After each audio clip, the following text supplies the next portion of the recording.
Olá pessoal, sejam bem-vindos ao canal SW9. Hoje eu vou apresentar o último vídeo da série sobre o iGrid. Depois de vários vídeos apresentando o componente, hoje é o nosso último vídeo e as duas últimas funcionalidades que eu vou apresentar nesse vídeo são a validação de dados dentro da grid, que você pode usar e complementar junto com a edição de dados na grid. E o último exemplo é exportando dados com paginação externa. Então vamos começar aqui falando sobre a questão da validação. Eu vou abrir o código, primeiro o HTML.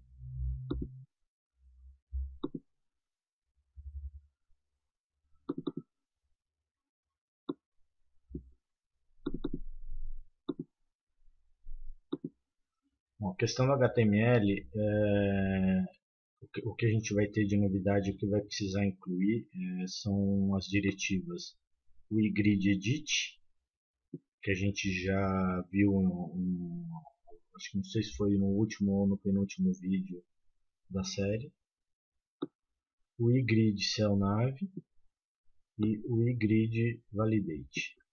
Então, a nível de HTML, é isso que a gente precisa se preocupar. Já a nível de script JavaScript, no nosso arquivo app.js, a gente vai precisar incluir as diretivas o iGrid Edit, o iGrid CellNav e o iGrid Validate no nosso módulo do AngularJS, na definição do nosso módulo. Então, se vocês puderem ver aqui, eu tenho o iGrid Validate, o iGrid Selection e o iGrid CellNav.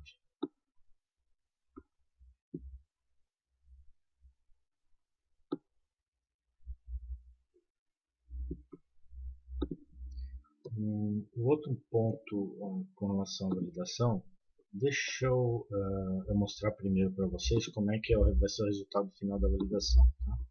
Então aqui eu tenho uma minha grid padrão e nesse exemplo eu incluí validação aqui para essa coluna nome. Então, se por exemplo eu clicar aqui em alguma linha, em alguma célula aqui do nome, por exemplo, editar, eu deixei em branco essa célula e dei um Enter. Automaticamente vai me aparecer uma célula aqui com contorno em vermelho. E se eu deixar o mouse em cima da célula, ele vai mostrar essa mensagem de erro, valor obrigatório, e você só pode inserir nomes começados com M. Então são as duas regras de validação que eu incluí para essa célula. Para essa coluna nome, qualquer item relacionado a nome, ele vai me trazer essa validação. Um ponto importante aqui no caso da validação é a questão do idioma. Por padrão, o idioma para exibir essas mensagens é o idioma inglês. Eu vou explicar para vocês, junto com essa questão da validação, como você incluir o idioma português para te exibir as mensagens de erro em português. Então, vou passar para vocês os pré-requisitos para incluir o idioma. Tá? Então, em primeiro lugar, a gente tem que incluir a diretiva o iGrid i18n no meu módulo, nas minhas definições de módulo do Angular. Você vê aqui no final, eu tenho aqui a minha diretiva o iGrid i18n inclusa no módulo. O próximo passo é eu incluir, deixa eu só ir um pouquinho para baixo aqui.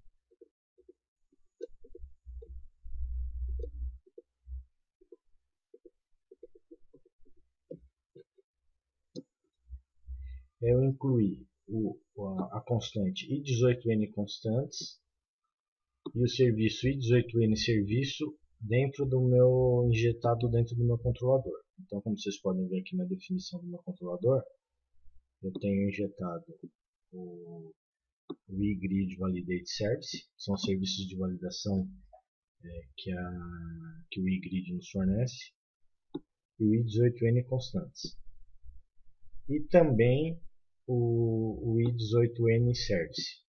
Só uma correção aqui, esse iGrid Validate Service, na verdade, é um serviço para as rotinas de validação. Como, em primeiro lugar, aqui a gente está falando dos idiomas, então só corrigindo, o que eu vou precisar incluir aqui na minha definição do controlador é o i18n Constants e o i18n Service. Então, recapitulando, eu tenho que incluir uma diretiva no meu módulo e injetar a i18n Constants e a i18n Service no meu controlador. O terceiro pré-requisito é eu incluir dentro do meu controlador essa chamada aqui, ao meu setCurrentLang. Ele vai me determinar e definir qual que é meu idioma padrão na minha aplicação. Aqui no nosso caso é o PT-BR, que é o português brasileiro. E o quarto pré-requisito é eu adicionar, eu alterar minhas strings de validação, né, os meus textos de validação na minha biblioteca. Então aí eu tenho duas formas de fazer isso.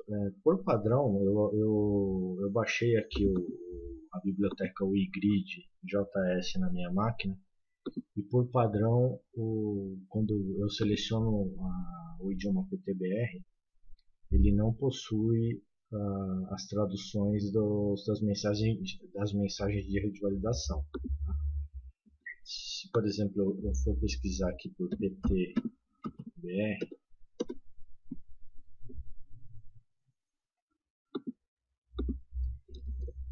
aqui a gente tem um trecho de todas as traduções dos controles do iGrid para o idioma português. Importer, paginação, agrupamento e aqui a validação. Quando eu baixei originalmente a biblioteca iGrid, esse trecho aqui não tinha no código. Tá? Aí eu tive que incluir esse trecho e incluir a tradução aqui, né, para os possíveis tipos de validação que o iGrid permite, que é o tamanho mínimo, tamanho máximo e valor obrigatório. Mas tem duas formas de fazer isso. Ou você baixar a biblioteca iGrid como eu fiz e alterar na própria biblioteca, ou você utilizar esse JS aqui, esse aqui do JS PTBR, que na verdade ele é só um trecho apartado. Na verdade eles têm as traduções apartado separado da biblioteca.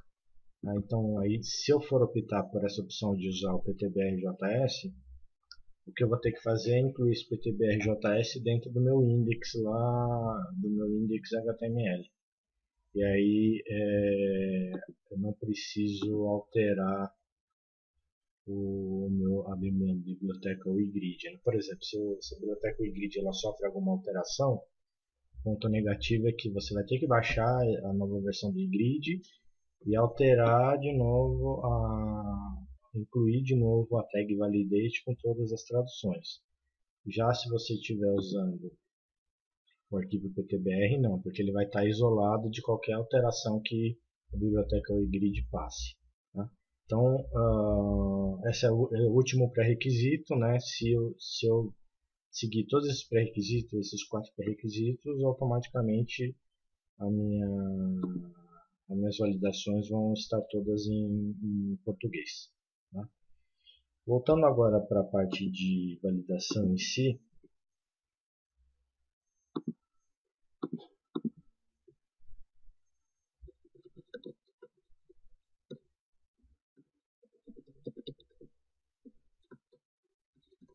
a primeira coisa que eu tenho que fazer para ativar a validação é incluir aqui, como eu disse, o iGrid Edit, o iGrid Cellnav e o iGrid Validate no meu módulo. E incluir o iGrid Edit, o iGrid Cellnav e o iGrid Validate lá no meu arquivo HTML, aqui onde eu chamo a minha grid. Além disso, incluir o serviço iGrid Validate Service e injetá-lo dentro do meu controlador. Feito isso, existe primeiro as validações padrão. Quais são as validações padrão disponíveis no meu iGrid? Como eu havia dito, tamanho mínimo, tamanho máximo e campo obrigatório. Tá? Então, aqui eu tenho que ter, em primeiro lugar, dentro da minha Grid Options, essa propriedade Enable Cell Edit on Fox igual a True. Ele vai garantir aqui essa propriedade que quando eu clique na minha célula, ele abra um input aqui para edição dos dados. Né? Se no caso contrário, eu não vou conseguir trabalhar com edição e na sequência com a validação. E na minha definição de coluna, eu vou incluir os validadores. Então aqui no caso, eu estou incluindo o validador só de nome e de sobrenome. Tá? Então qual é a sintaxe aqui para incluir o validador? Validators, dois pontos, abre chave, abre colchete, chave, agora propriedade require igual a true e start with m. Esse require igual a true, ele é padrão do validador. Significa o quê? Que o campo ele tem que ser obrigatório. Já esse start with m, ele é um validador customizável. Eu posso incluir qualquer tipo de validador customizado para utilizar no meu iGrid. E esse cell template, dois pontos, o iGrid / cell title validator, ele vai me garantir, ele vai incluir as minhas mensagens de erro no título da minha célula. Então esse é o comportamento. A hora que eu clico e deixo um pouco o meu cursor em cima da célula, ele vai me aparecer esses erros aqui. Na verdade, esses erros estão incluídos dentro do título, do atributo título da minha célula. Então, esse cell template, o iGrid cell title validator é responsável por isso. Eu tenho também uma validação inclusa no campo sobrenome, que a sintaxe também é a mesma, validators. Aqui tem uma diferença, que eu estou incluindo outro tipo de validador default do meu iGrid, que é o minLength, e aqui 2.2. Isso significa o quê? Que eu tenho que ter um sobrenome com no mínimo 2 caracteres. Aí vírgula, o cell template, o iGrid cell title validator, que é o mesmo comando que eu usei aqui em cima para o campo. Então, para cada campo que eu for incluir a validação, eu tenho que ter esse cell template para incluir as mensagens no título da célula. Na sequência, eu tenho um evento, que é um evento chamado Validation Fail. Esse evento Validation Fail, toda vez que eu for editar uma célula e clicar em Enter e não for validado, justamente por causa das regras de validação, ele vai me chamar esse evento, vai acionar esse evento e vai executar todo o código que estiver dentro dele. Para que isso serve? Por exemplo, eu tinha um campo obrigatório e eu não incluí nada, deixei vazio, apertei Enter e deu erro. Eu posso exibir uma mensagem em tela, um alerta, para informando o usuário que ocorreu um erro. Aqui, por exemplo, ele está em comentário. Por quê? Porque eu posso ou exibir um erro em tela, ou eu posso capturar o erro e fazer uma tratativa interna no sistema sem que o usuário saiba como eu estou manipulando, como eu estou tratando os erros. Aqui, para me capturar o erro, todos os erros que ocorrem, eu uso o iGrid Validation Service, o iGrid Validate Service.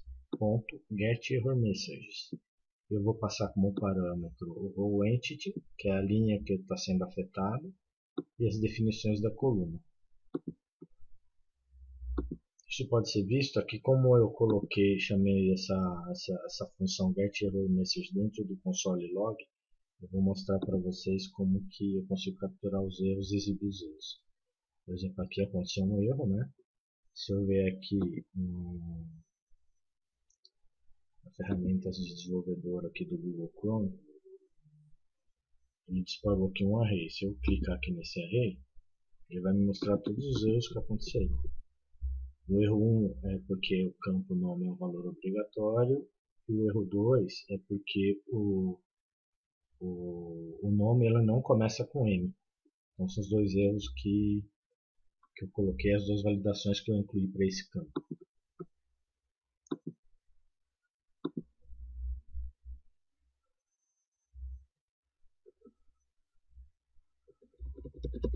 E para finalizar essa questão da validação, eu vou voltar nesse tema aqui do validador customizado. Como que eu faço ele, né? Aqui eu chamei o start with M, né? Mas eu preciso definir qual a mensagem de erro que vai aparecer quando o meu nome não começar com M. Então aqui eu tenho que chamar o método setValidator. Eu vou chamar aqui o iGridValidateService .setValidator. O nome que eu coloquei aqui, que é o startWith, eu tenho que colocar também como parâmetro da minha função, do meu método. E aí eu tenho aqui uma condição, né? Se for verdadeiro, se começar com M, eu retorno verdadeiro. Caso contrário, eu vou chamar startWith com argumento. E aí ele vai me chamar essa função aqui e vai me retornar a mensagem customizada. Você só pode inserir nomes começados com, e esse argumento aqui é o meu valor, é o valor que eu digitei lá na minha célula. Então, só recapitulando para finalizar, no caso da validação, eu expliquei para vocês como fazer a validação com as regras default, com os validadores padrão, né, que é o required, minLength, maxLength, que eu não mostrei aqui, mas ele segue a mesma regra aqui do minLength, né? Em vez de só colocar aqui, por exemplo, maxLength, e ele vai funcionar. E a validação customizada, que no caso eu usei startWith, a validação customizada, utilizando para isso o método setValidator.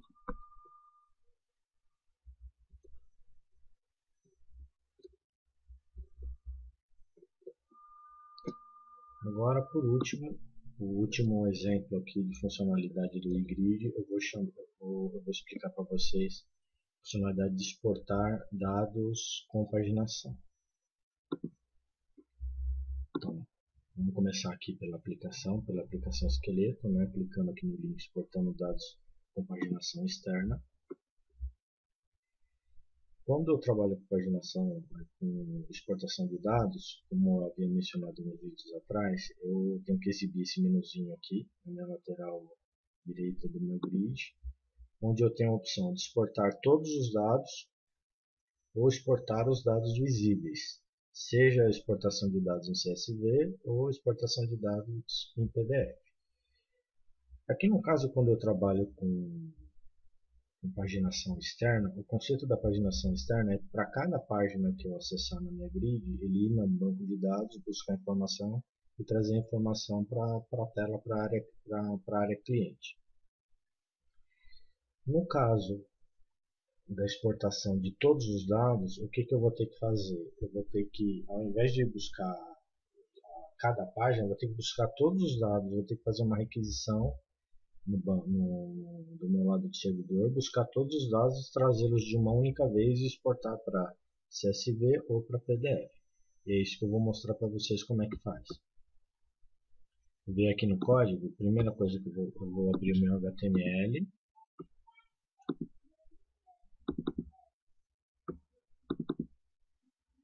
No meu HTML eu vou ter que incluir as diretivas o grid pagination, o grid selection, que é para selecionar um ou mais dados da minha grid para exportação, e o grid exporter. Já do lado da minha aplicação, no meu appjs, eu vou ter que incluir o grid pagination, o grid exporter e o grid selection na minha definição do meu módulo.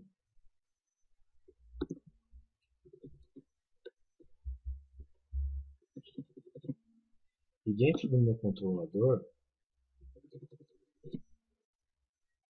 eu vou incluir essa propriedade aqui, Enable Grid Menu, ela que vai permitir que esse menu aqui seja exibido.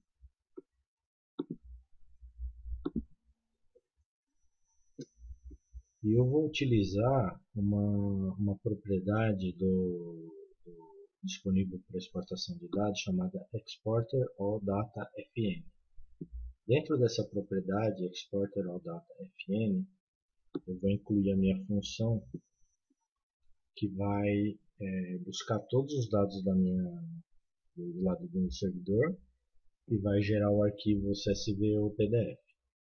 Então, o que vocês podem ver aqui dentro da minha função, eu estou chamando um getPage, cujo parâmetro aqui, total items, ele está me trazendo todos os itens da minha grid. Né? Então ele está indo lá, por exemplo, se eu tiver 100 nomes cadastrados no banco, esse total items aqui vai ser igual a 100, ele vai me trazer a 100 registros de uma única vez. Eu vou exportar isso para CSV ou para PDF.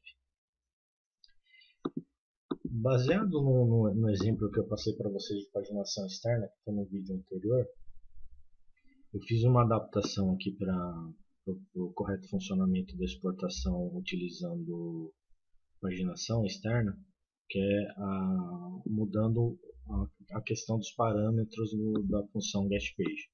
Então, tradicionalmente lá no meu exemplo anterior, o getPage ele não tinha nenhum parâmetro. E agora ele vai ter 3 parâmetros. Ele vai ter o parâmetro do sort, o parâmetro de total de itens e o parâmetro 1, que aqui no caso é a página atual. Então, o código aqui, na verdade, ele é praticamente idêntico ao código de paginação externa que eu expliquei no vídeo anterior. A única diferença é que o getPage aqui, ele vai ter esses 3 parâmetros, né, justamente porque eu preciso principalmente desse segundo parâmetro aqui, total items, para poder ir no banco, retornar todos os dados que eu preciso retornar para exportar os dados para o CSV ou para PDF. Então, basicamente, para exportação, eu preciso só dessa propriedade e da construção aqui desse método para retornar os dados. E aí você já vai ter o comportamento aqui, que é o quê? A opção de todos os dados visíveis. Se eu clicar aqui em exportar todos os dados, ele fez o download. E aí ele vai me retornar aqui os 100 itens. Deixa eu abrir esse arquivo usando um outro editor para ficar uma visualização mais fácil. Deixa eu ver se eu consigo exibir isso aqui linha a linha.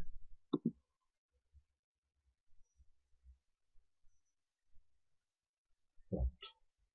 Então na exportação full, exportação completa, tem aqui as 100 linhas, que são os 100 registros que eu tenho lá na minha base de dados. Isso usando paginação externa. Se eu clicar aqui em exportar dados visíveis, ele vai me trazer só os dados dessa primeira página, página 1.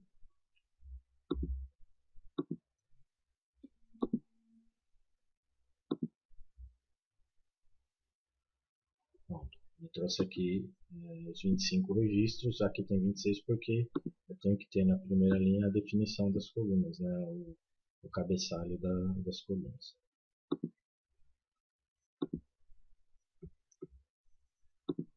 Bom pessoal, é isso. Chegamos ao final aí de mais um vídeo, o último vídeo da série sobre o eGrid.